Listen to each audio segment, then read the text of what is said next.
कर्पूरगौरं करुणावतारं संसारसारं भुजगेन्द्रहारं सदा वसन्तं हृदयारविन्दे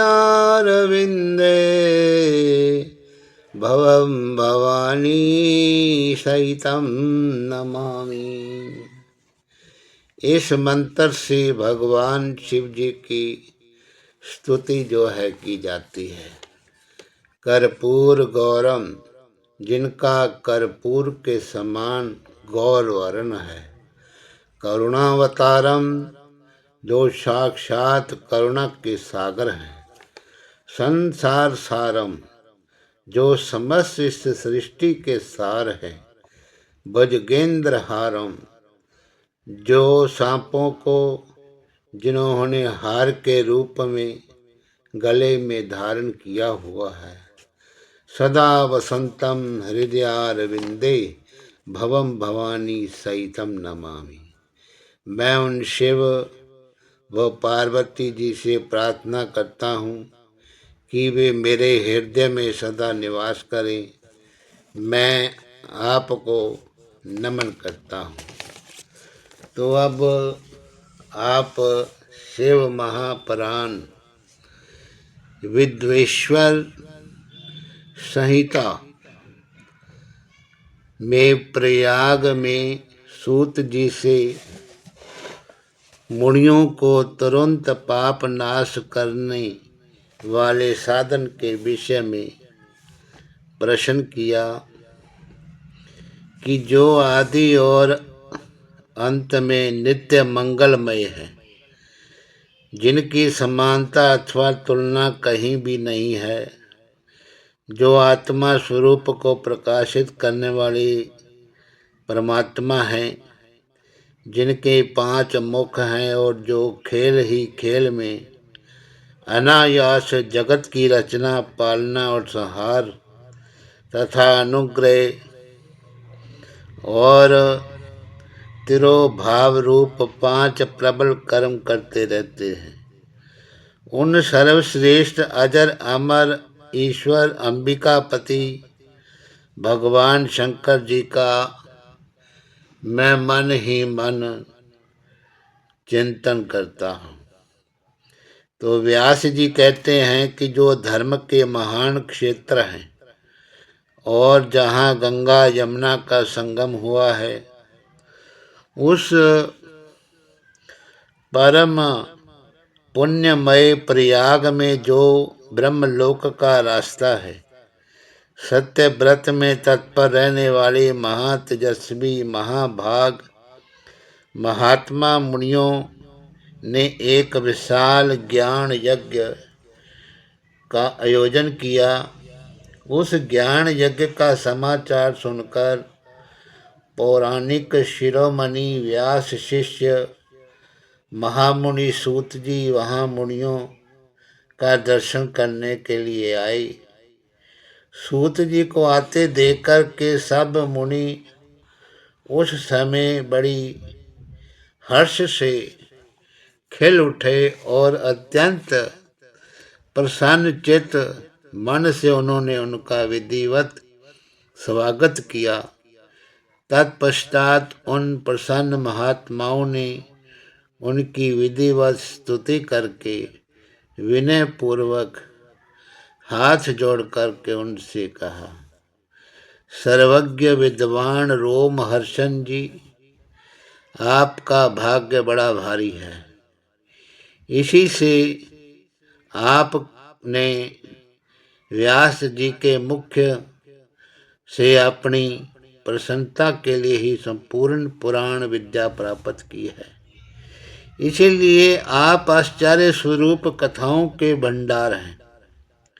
ठीक उसी तरह जैसे रत्नाकर समुद्र बड़े बड़े सारभूत रत्नों का आगार है, तीनों लोकों में भूत वर्तमान और भविष्य तथा और भी जो कोई वस्तु है वे आपसे अज्ञात नहीं है। आप हमारे सौभाग्य से इस यज्ञ का दर्शन करने के लिए यहाँ पधार गए हैं और इसी से हमारा कुछ कल्याण करने वाला है। और क्योंकि आपका आगमन निरर्थक नहीं हो सकता। हमने पहले भी आपसे शुभाशुभ तत्व का पूरा पूरा वर्णन सुना है, किंतु उससे तृप्ति नहीं होती। हमें उसे सुनने की बारंबार इच्छा होती है। उत्तम बुद्धि वाले सूत जी, इस समय हमें एक ही बात सुननी है।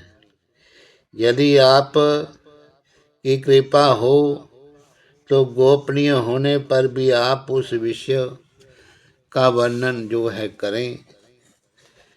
तो घोर कलयुग आने पर मनुष्य पुण्य कर्म से दूर रहेंगे, दुराचार में फंस जाएंगे और सब के सब सत्य भाषण से मुंह फेर लेंगे, दूसरों की निंदा करेंगे, पराये धन को हड़प लेने की इच्छा करेंगे। उनका मन पराई स्त्रियों में आसक्त होगा और वे दूसरे प्राणियों की हिंसा किया करेंगे। अपने शरीर को ही आत्मा समझेंगे, मूढ़, नास्तिक और पशु बुद्धि रखने वाले होंगे। माता पिता से शत्रुता रखेंगे। ब्राह्मण लोभ रूपी ग्राह के ग्रास बन जाएंगे। वेद बेचकर जीविका चलाएंगे। धन का उपार्जन करने के लिए ही विद्या का अभ्यास करेंगे और मद से मोहित रहेंगे। अपनी जाति के कर्म छोड़ देंगे, पराया दूसरों को ठगेंगे। तीनों काल की संध्या उपासना से दूर रहेंगे और ब्रह्म ज्ञान से शून्य होंगे। समस्त क्षत्रिय भी स्वधर्म का त्याग करने वाले होंगे। कुसंगी, पापी, व्यभिचारी होंगे। उनके शौर्य का अभाव होगा।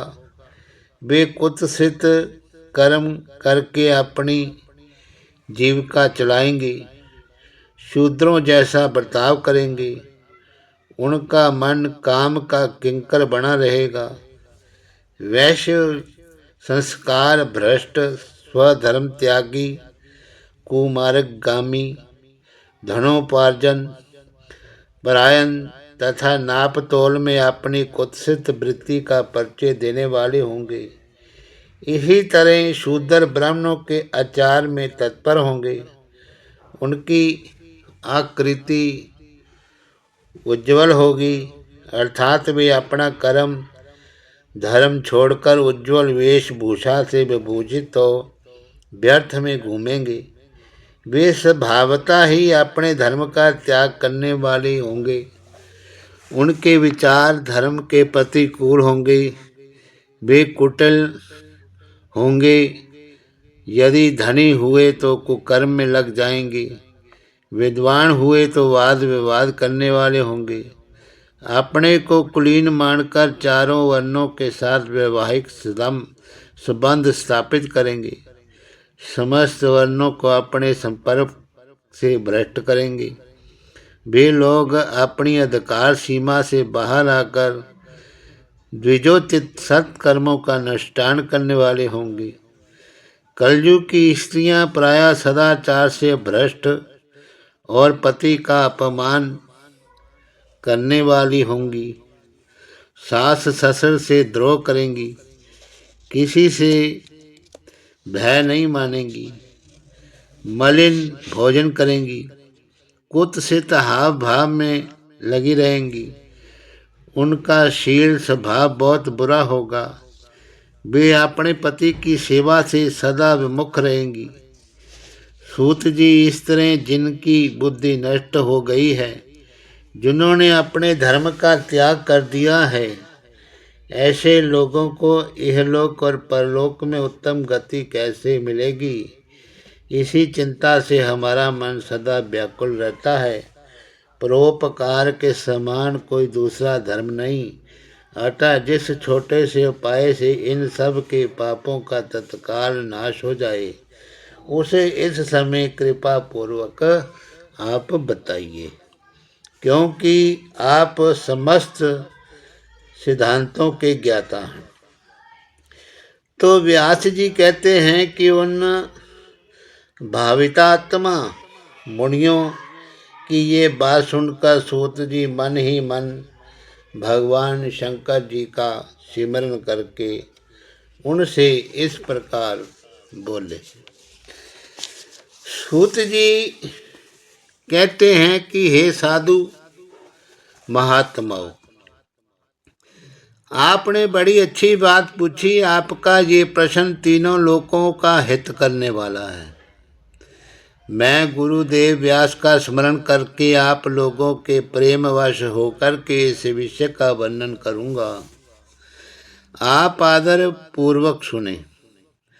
सबसे उत्तम जो शिव प्राण है वे वेदांत का सार सर्वस्व है तथा वक्ता और श्रोता का समस्त पाप राशियों से उद्धार करने वाला है। इतना ही नहीं, वे परलोक में परमार्थ वस्तु को देने वाला है और कली की कलमाश राशि का विनाश करने वाला है। उसमें भगवान शिव के उत्तम यश का वर्णन है। ब्राह्मणों, धर्म, अर्थ, काम और मोक्ष इन चारों पुरुषार्थों को देने वाला है। वे प्राण सदा ही अपने प्रभाव की दृष्टि से वृद्धि या विस्तार को प्राप्त हो रहा है। हे ब्राह्मणों, उस सर्वोत्तम से प्राण के अध्ययन मात्र से ही वे कलियुग के पापासक्त जीव श्रेष्ठतम गति को प्राप्त हो जाएंगे। कलयुग के महान उत्पात तभी तक जगत में निर्भय होकर विचरेंगे जब तक यहाँ शिव प्राण का उदय नहीं होगा। इस वेद के तुल्य समझा जाएगा। इस वेद कल्प पुराण का सबसे पहले भगवान शिव ने ही इसका प्रणयन किया था। विद्वेश्वर संहिता, रुद्र संहिता, विनायक संहिता, उमा संहिता, मातृ संहिता, एकादश रुद्र संहिता, कैलाश संहिता, सात रुद्र संहिता, कोटि रुद्र संहिता, सहस्र कोटि रुद्र संहिता, वायवीय संहिता तथा धर्म संहिता। इस प्रकार इस पुराण के 12 भेद या खंड हैं। ये 12 संहिताएं अत्यंत पुण्यमयी मानी गई हैं। ब्राह्मणों, अब मैं उनके श्लोकों की संख्या बता रहा हूँ। आप लोग वे सब आदरपूर्वक सुने। विश्वेश्वर संहिता में 10,000 श्लोक हैं। रुद्र संहिता, विनायक संहिता, उमा संहिता और मातृ संहिता, इनमें से प्रत्येक में 8,000 श्लोक हैं।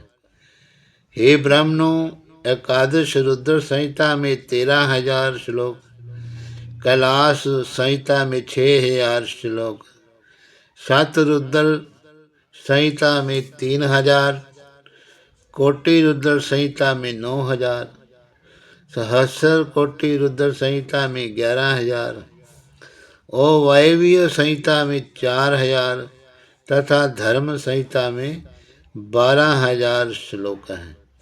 इस प्रकार मूल शिव प्राण की श्लोक संख्या 1,00,000 है, परंतु व्यास जी ने उसे 24,000 श्लोकों में संक्षिप्त कर दिया। पुराणों की क्रम संख्या के विचार से इस शिव प्राण का स्थान चौथा है। इसमें 7 संहिताएं हैं। पूर्व काल में भगवान शिव ने श्लोक संख्या की दृष्टि से 100 करोड़ श्लोकों का एक ही पुराण ग्रंथ ग्रसित किया था। सृष्टि के आदि में निर्मित हुआ वे प्राण साहित्य अत्यंत विस्तृत था। फिर द्वापर में आदि युगों में व्यास आदि महर्षियों ने जब पुराणों का 18 भागों में विभाजन कर दिया, उस समय संपूर्ण प्राणों का संक्षिप्त स्वरूप केवल 4 लाख श्लोकों का रह गया।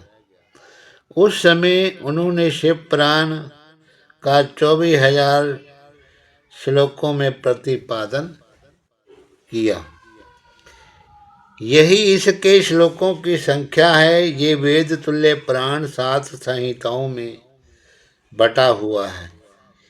इसकी पहली संहिता का नाम विद्वेश्वर संहिता है, दूसरी रुद्र संहिता, तीसरी का नाम शतरुद्र संहिता, चौथी कोटि रुद्र संहिता, पांचवी उमा संहिता, छठी का कैलाश संहिता और सातवीं का वायव्य संहिता है। इस प्रकार ये 7 संहिताएं मानी गई हैं। इन 7 संहिताओं से युक्त दिव्य शिव प्राण वेद के तुल्य प्रमाणिक तथा सबसे उत्कृष्ट गति प्रदान करने वाला है। ये निर्मल शिव पुराण भगवान शिव के द्वारा ही प्रतिपादित है। इसे शैव शिरोमणि भगवान व्यास ने संक्षेप से संकलित किया है।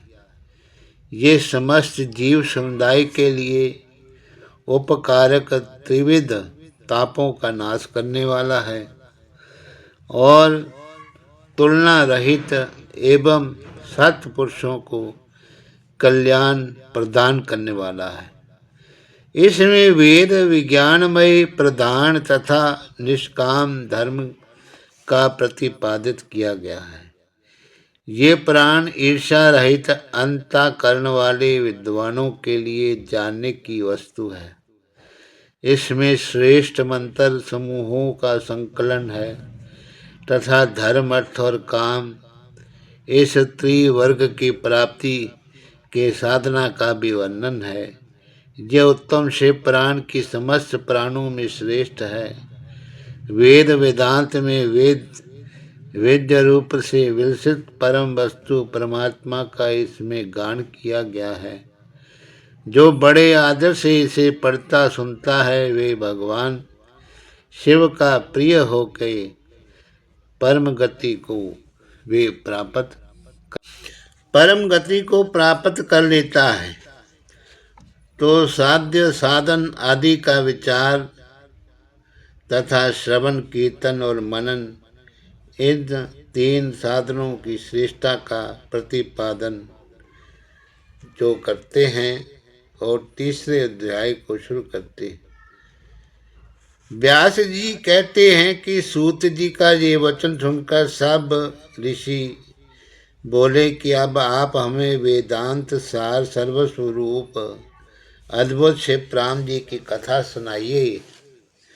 तो सूत जी ने कहा कि आप सब महर्षि गण रोग शोक से रहित कल्याण में भगवान शिव का स्मरण करके पुराण प्रवर शिव पुराण की जो वेदों के सार तत्व से प्रकट हुआ कथा सुनिए।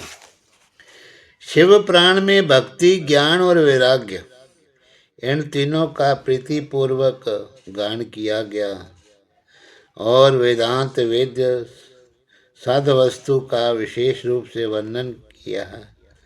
इस वर्तमान कल्प में जब सृष्टि कर्म आरंभ हुआ था उन दिनों 6 कुलों के महर्षि परस्पर वाद विवाद करते हुए कहने लगे कि अमुक वस्तु सबसे उत्कृष्ट है और अमुक नहीं है। उनके इस विवाद ने अत्यंत महान रूप धारण कर लिया। तब वे सब के सब अपनी शंका के समाधान के लिए सृष्टिकर्ता अविनाशी ब्रह्मा जी के पास गए और हाथ जोड़कर के विनय भरी वाणी से बोले, हे प्रभु, आप संपूर्ण जगत को धारण करने पोषण करने वाले तथा समस्त कारणों के भी कारण हैं। हम ये जानना चाहते हैं कि संपूर्ण तत्वों से परे परात्पर पुराण पुरुष कौन है। ब्रह्मा जी ने कहा, जहाँ से मन सहित वाणी उन्हें ना पाकर लौट आती है तथा जिनसे ब्रह्मा विष्णु रुद्र और इंद्र आदि से युक्त ये संपूर्ण जगत समस्त भूतों व इंद्रियों के साथ पहले प्रकट हुआ है, वे ही ये देव महादेव सर्वज्ञ एवं संपूर्ण जगत के स्वामी हैं। ये ही सबसे उत्कृष्ट हैं। भक्ति से ही इनका साक्षात्कार होता है, दूसरे किसी उपाय से नहीं। इनका दर्शन नहीं होता। रुद्र हरि हर तथा अन्य देवेश्वर सदा उत्तम भक्ति भाव से उनका दर्शन करना चाहते हैं। भगवान शिव में भक्ति होने से मनुष्य संसार बंधन से मुक्त हो जाता है। देवता के कृपा प्रसाद से उनमें भक्ति और भक्ति से देवता कृपा प्रसाद को प्राप्त करते हैं। ठीक उसी तरह जैसे यहाँ अंकुर से बीज और बीज से अंकुर पैदा होता है। इसलिए तुम सब महर्षि भगवान शंकर जी का कृपा प्रसाद प्राप्त करने के लिए भूतल पर जाकर वहाँ सहस्त्रों वर्षों तक चालू रहने वाले एक विशाल यज्ञ का आयोजन करो।